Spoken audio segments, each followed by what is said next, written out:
চলমান এসএসসি পরীক্ষার প্রশ্নপত্র ফাঁসের নামে প্রতারণার অভিযোগে শিক্ষামন্ত্রী আনম এহসানুল হক মিলনকে আটক করেছে ডিএমপির কাউন্টার টেরোরিজম ইউনিট। দুপুরে ডিএমপির মিডিয়া সেন্টারের সংবাদ সম্মেলনে সংস্থাটির যুগ্ম কমিশনার মুন্সি শাহাবুদ্দিন কথা জানিয়েছেন। এসএসসি পরীক্ষার প্রশ্ন বিক্রি করতে সামাজিক যোগাযোগ মাধ্যমে নানাভাবে প্রচারণা চালায়। কি তোমরা কেমন আছো? ঠিকমতো লেখাপড়া করো তো? পড়তে হবে, নকল আর হবে না।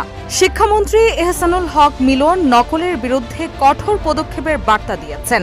তবে বাস্তবতা যেন পরীক্ষার আগেই টাকার বিনিময়ে বিক্রি হচ্ছে। প্রশ্ন, মাত্র 10 থেকে 12 হাজার টাকায় মিলছে এসএসসি পরীক্ষার প্রশ্নপত্র। টেলিগ্রামের গোপন গ্রুপে ছড়ানো এসব প্রশ্ন হুবহু মিলে যাচ্ছে বোর্ড পরীক্ষার সঙ্গে, যা পুরো শিক্ষা ব্যবস্থাকে নতুন করে প্রশ্নবিদ্ধ করছে।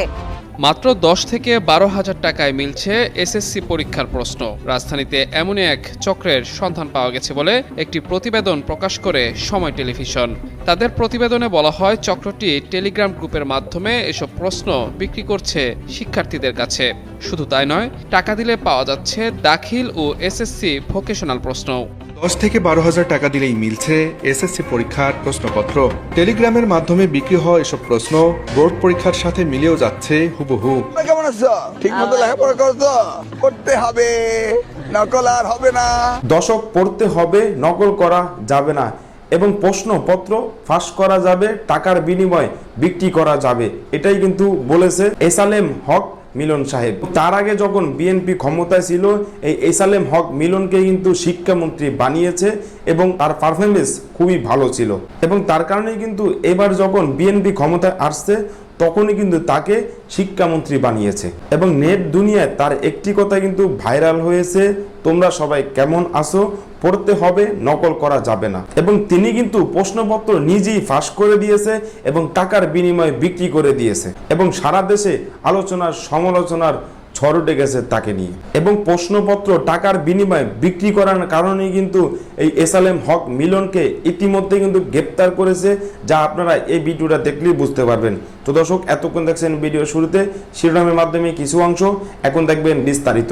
তার আগে সবাই কাছে একটা অনুরোধ করব, যারা আমার চ্যানেল নতুন আসছেন অবশ্যই চ্যানেলটি সাবস্ক্রাইব করে দিবেন, পাশে থাকা বেল আইকনটি অল ক্লিয়ার করে বাজিয়ে দিবেন। তো দর্শক, চলেন একটা লাইক দিয়ে সম্পূর্ণ ভিডিওটা সবাই ধৈর্য সহকারে দেখতে থাকুন। 10 থেকে 12 হাজার টাকা দিলেই মিলছে এসএসসি পরীক্ষার প্রশ্নপত্র। টেলিগ্রামের মাধ্যমে বিক্রি হওয়া এসব প্রশ্ন বোর্ড পরীক্ষার সাথে মিলেও যাচ্ছে হুবহু। পরীক্ষার আগের দিন সকালবেলা ওখানে মেসেজ দিয়েছিল, দিয়ে বলেছিল যে আজকে রাত 11টার দিকে এখানে আসলে প্রশ্ন দেওয়া হবে। আমি ভাবলাম যে দেখি কি অবস্থা, এটা যদি হয় তাহলে আমি প্রোটেস্ট করতে পারবো। তারপর আমি পরীক্ষার রাতে আবার ঢুকলাম, ঢুকে দেখি প্রশ্ন দেয়নি, বলতেছে যে প্রশ্ন দিতে পারছে না, কোনো একটা হয়তো যান্ত্রিকতার ত্রুটি আসছে। তারপর আমি তো আমার মতন পরের দিন পরীক্ষা দিলাম, বাসায় আসলাম। আসার পর যখন আবার আমি টেলিগ্রামে ঢুকে দেখি যে এই কি অবস্থা দেখি, তখন দেখি ওই চ্যানেলে আরেকটা চ্যানেলের লিঙ্ক দেওয়া আছে। তো লিঙ্কে যখন ঢুকে দেখি একটা 3000 সাবস্ক্রাইবার একটা চ্যানেল আছে যেখানে লেখা আছে সকল বোর্ড 2026। তো ওখানে ঢুকে একটু উপরের দিকে গিয়ে দেখি যে 20 এপ্রিল মানে যেদিন আমাদের পরীক্ষার আগের রাত 11টা 24 আমাদের দিনাজপুর বোর্ডে প্রশ্ন দেওয়া আছে। তো আমি যখন বিষয়টা দেখে ভাবলাম যে এটা কি আসলে রিয়াল না ফেক। তখন আমি পোস্টের ভিতর ঢুকে দেখি আমাদের প্রশ্নের সাথে হুবহু কমন, একটাও এদিক ওদিক নাই। ফেসবুক ও টেলিগ্রামের বিভিন্ন প্রাইভেট গ্রুপে এসএসসি প্রশ্ন বিক্রির বিজ্ঞাপন দেওয়া শুরু করে চক্রটি। গ্রুপে যুক্ত করে এক করা হয় শিক্ষার্থীদের, সেখান থেকেই বাছাই করে যুক্ত করে নেওয়া হয় টেলিগ্রামের আরেকটি সিক্রেট গ্রুপে। এরপর শিক্ষার্থীদের বিশ্বাস অর্জনের জন্য 20 এপ্রিল রাত 11টায় গ্রুপটিতে ফ্রিতে দেওয়া হয় প্রশ্ন, যা 21 এপ্রিল বাংলা প্রথম পত্রের পরীক্ষার সাথে হুবহু মিলে যায়। এই গ্রুপের মধ্যে হচ্ছে সকল বোর্ডের কোয়েশ্চেন প্রায় পাওয়া যাচ্ছে, ঢাকা, বরিশাল, ঢাকা, সিলেট, দিনাজপুর, ময়মনসিংহ এগুলো। তো সেখানে হচ্ছে প্রথমে যে কোয়েশ্চেনটা দিয়েছে বাংলা প্রথম পত্র, সেখানে তারা হচ্ছে ফ্রিতেই কোয়েশ্চেনটা দিয়ে দিয়েছে, কিন্তু পরবর্তীতে যখন আবার অনেকে এটা ঘাটাঘাটি করে দেখতেছে যে বাংলা দ্বিতীয় পত্রের কোয়েশ্চেনটা পাওয়া যাচ্ছে কিনা, তো সেখানে দেখা যাচ্ছে তারা একটা বড় অ্যামাউন্টের টাকা যাচ্ছে। গ্রুপে ঢুকে দেখি ওখানে বলতেছে পেমেন্ট করা লাগবে। তো এই বিষয়টা আমি আমার ফ্রেন্ডদেরকে শেয়ার করলাম যে কি অবস্থা। ওরা বলতেছে ভাই প্রোটেস্ট করতে হবে। এখন দেখি পেমেন্টের সিস্টেমটা কি, সবাই মিলে যদি সবাই 400-500 করেও দেই, আমরা মোটামুটি সবাই 10-11 হাজার টাকা তুলতে পারবো। তো আমরা ফ্রেন্ডরা মিলে সবাই কম করে দিয়ে একটা টাকার অ্যামাউন্ট দাঁড় করাইলাম। তারপর ওখানে মেসেজ দিলাম যে আমরা হচ্ছে কোয়েশ্চেন নিতে যাচ্ছি, কিভাবে কি করবো।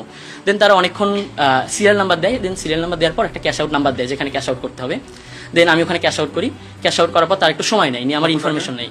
ওখানে 10,800 টাকা ক্যাশ আউট। এরপর থেকেই ব্যবসায় নামে চক্রটি। বাংলার দ্বিতীয় পত্রের পরীক্ষার প্রশ্নের জন্য চাওয়া হয় বোর্ড ভেদে 10 থেকে 14,000 টাকা, যা কিনে নেন অনেক শিক্ষার্থী। আর এই কোয়েশ্চেন তো হচ্ছে বড় উপরমহল থেকেই আসে, এগুলো তো হচ্ছে আগে থেকে এটা একটা এসএসসি সমমানের পরীক্ষা, এটা হচ্ছে খুবই একটা গুরুত্বপূর্ণ একটি বিষয়। তো এইখানে যদি এইভাবে প্রশ্ন এইভাবে ফাঁস হয়, এটা আমাদের জন্য খুবই দুঃখজনক বিষয়। টেলিগ্রামে গ্রুপটির নাম দেওয়া হয়েছে সকল বোর্ড প্রশ্ন 2026। এছাড়া পেমেন্টের জন্য রয়েছে বোর্ড ভিত্তিক ভিন্ন ভিন্ন গ্রুপ। বিশেষজ্ঞরা বলছেন, এখনই এই চক্রকে রুখে দিয়ে প্রশ্ন ফাঁস বন্ধ করা না গেলে এর নেতিবাচক প্রভাব পড়বে ভবিষ্যৎ শিক্ষা ব্যবস্থায়। কেমন আছো? ঠিক মতো লেখাপড়া করো তো? করতে হবে, নকল আর হবে না। কি তোমরা কেমন আছো? ঠিকমতো লেখাপড়া করো তো? পড়তে হবে, নকল আর হবে না। শিক্ষামন্ত্রী এহসানুল হক মিলন নকলের বিরুদ্ধে কঠোর পদক্ষেপের বার্তা দিয়েছেন। তবে বাস্তবতা যেন জিম্মি অসাধু চক্রের হাতে। পরীক্ষার আগেই টাকার বিনিময়ে বিক্রি হচ্ছে প্রশ্ন। মাত্র 10 থেকে 12,000 টাকায় মিলছে এসএসসি পরীক্ষার প্রশ্নপত্র। টেলিগ্রামের গোপন গ্রুপে ছড়ানো এসব প্রশ্ন হুবহু মিলে যাচ্ছে বোর্ড পরীক্ষার সঙ্গে, যা পুরো শিক্ষা ব্যবস্থাকে নতুন করে প্রশ্নবিদ্ধ করছে। এরই মধ্যে ঘটনাটি ঘিরে সামাজিক যোগাযোগ মাধ্যমেও চলছে তীব্র প্রতিক্রিয়া। জাতীয় নাগরিক পার্টির মুখপাত্র আসিফ মাহমুদ সজীব ভুইয়া এক ফেসবুক পোস্টে কটাক্ষ করে লিখেন, প্রশ্নই দিয়ে দিচ্ছে যেন নকল আর করতে না হয়। আর একই দলের দক্ষিণাঞ্চলের যুগ্ম মুখ্য সংগঠক মাহমুদা আলম মিতু লিখেন, নকল আর হবে না, এবার হবে প্রশ্ন ফাঁস, সবাই মিলে করব পাস। সম্প্রতি শুরু হওয়া এসএসসি পরীক্ষাকে ঘিরে প্রশ্ন ফাঁস এক বেসরকারি টেলিভিশনের অনুসন্ধানে উঠে এসেছে চাঞ্চল্যকর তথ্য। অনুসন্ধানে দেখা যায়, ফেসবুক ও টেলিগ্রামের একাধিক গ্রুপে পরীক্ষার আগেই প্রশ্ন বিক্রির বিজ্ঞাপন দেওয়া হয়। প্রথমে শিক্ষার্থীদের ফেসবুকের প্রাইভেট গ্রুপে যুক্ত করা হয়, এরপর সেখান থেকেই বাছাই করে নেওয়া হয় টেলিগ্রামের একটি সিক্রেট গ্রুপে।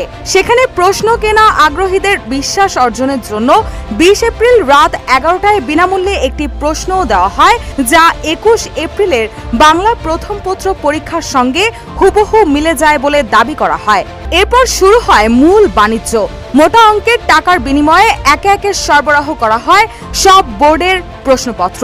শুধু সাধারণ এসএসসি নয়, দাখিল ও ভোকেশনাল পরীক্ষার প্রশ্ন দেওয়া হচ্ছিল একইভাবে।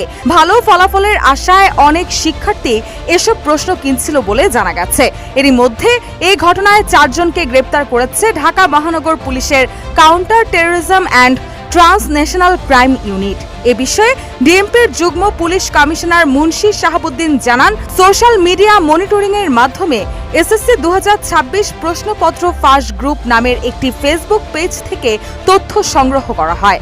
এরপর ঢাকার আশুলিয়া, বগুড়া, দিনাজপুর ও সিরাজগঞ্জে অভিযান চালিয়ে 4 জনকে গ্রেপ্তার করা হয়। এছাড়াও তাদের ব্যবহৃত মোবাইল ফোন জব্দ করে পরীক্ষায় প্রশ্ন ফাঁস সংশ্লিষ্টতার প্রমাণ পাওয়া গেছে বলেও জানিয়েছে পুলিশ।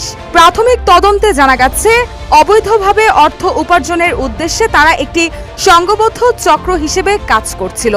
পাশাপাশি প্রশ্ন ফাঁসের গুজব ছড়িয়ে শিক্ষার্থী ও অভিভাবকদের মধ্যে উদ্বেগ ও বিভ্রান্তি তৈরির চেষ্টাও করেছে তারা। এই ঘটনায় রমনা মডেল থানায় একটি মামলা দায়ের করা হয়েছে এবং জড়িত অন্যদের গ্রেপ্তারে অভিযান অব্যাহত রয়েছে। এদিকে নকল বন্ধের বার্তা যখন উচ্চস্বরে, তখন প্রশ্ন ফাঁসের এই ঘটনা শিক্ষা ব্যবস্থার বিশ্বাসযোগ্যতাকে সবচেয়ে বড় পরীক্ষার সামনে দাঁড় করিয়ে দিয়েছে। মাত্র 10 থেকে 12,000 টাকায় মিলছে এসএসসি পরীক্ষার প্রশ্ন। রাজধানীতে এমনই এক চক্রের সন্ধান পাওয়া গেছে বলে একটি প্রতিবেদন প্রকাশ করে সময় টেলিভিশন। তাদের প্রতিবেদনে বলা হয়, চক্রটি টেলিগ্রাম গ্রুপের মাধ্যমে এসব প্রশ্ন বিক্রি করছে শিক্ষার্থীদের কাছে। শুধু তাই নয়, টাকা দিলে পাওয়া যাচ্ছে দাখিল ও এসএসসি ভোকেশনাল প্রশ্ন। যদিও সেই প্রতিবেদন প্রকাশের কয়েক ঘন্টা পর সরিয়ে ফেলা হয়। প্রশ্ন ফাঁস কিংবা এর সঙ্গে জড়িত চক্রের 4 জনকে গ্রেফতার করেছে সিটিটিসি। শনিবার দুপুরে রাজধানীর মিন্টো রোডে ডিএমপি মিডিয়া সেন্টারে এক সংবাদ সম্মেলনে সিটিটিসির যুগ্ম কমিশনার মুন্সি শাহাবুদ্দিন এ তথ্য নিশ্চিত করেন। এ ঘটনায় মামলা হয়েছে এবং গ্রেফতার 4 জনকে রিমান্ডে জিজ্ঞাসাবাদ করা হচ্ছে বলে জানায় সিটিটিসি। দর্শক, অন্যান্য বছরের মতন 2026 সালে এসএসসি পরীক্ষাতে আবারও কিন্তু দুর্নীতি শুরু হয়ে গেছে এবং পরীক্ষা শুরু হওয়ার আগেই কিন্তু প্রশ্নপত্র ফাঁস করে দিয়েছে এবং টাকার বিনিময়ে বিক্রি করে দিয়েছে। তো দর্শক, আজকে এ পর্যন্ত রইল। পরবর্তী ভিডিও নিয়ে আবারও আসবো আপনাদের সামনে। সবাই ভালো থাকবেন, সুস্থ থাকবেন। সবাইকে আল্লাহ হাফেজ।